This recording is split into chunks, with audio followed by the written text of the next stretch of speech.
ఈ ఫెబ్ 26న ప్రముఖ నటి రష్మిక మందన, హీరో విజయ్ దేవరకొండలు పెళ్లి బంధంతో ఒక్కటైన సంగతి తెలిసిందే.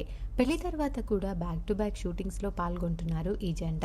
గీతా గోవిందం, డియర్ కామ్రేడ్ తర్వాత రణబలి మూవీతో మరోసారి ప్రేక్షకుల్ని మెప్పించడానికి సిద్ధంగా ఉన్నారు. అయితే రీసెంట్గా రష్మిక జపాన్లో జరిగిన హాలీవుడ్ యానిమే అవార్డ్స్లో పాల్గొన్నారు. రష్మికతో పాటు విజయ్ కూడా జపాన్ వెళ్లారు. ఈ ఈవెంట్ ముగిశాక ఇద్దరు కొన్ని డేస్ అక్కడే వెకేషన్ని ఎంజాయ్ చేసి నిన్న హైదరాబాద్కి వచ్చేశారు.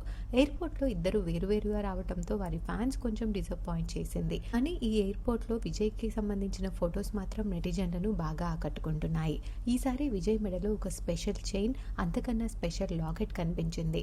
తన భార్య రష్మిక మందన పేరులో మొదటి లెటర్ ఆర్తో ఒక యూనిక్ పెండెంట్ చేయించుకొని మెడలో వేసుకున్నారు విజయ్ దేవరకొండ. పెళ్లి టైంలో వీడియోలు చూసి రష్మికకే విజయ్ అంటే ఎక్కువ ప్రేమ, విజయ్కి అంత లేనట్టుంది అంటూ చాలా ట్రోల్స్ వచ్చాయి. ఇప్పుడు నిన్న విజయ్ ఫొటోస్ వైరల్ అవుతుండడంతో అబ్బాయిల ప్రేమ ఇలా ఉంటుంది అంటూ కామెంట్స్ పెడుతున్నారు పలువురు నెటిజన్లు.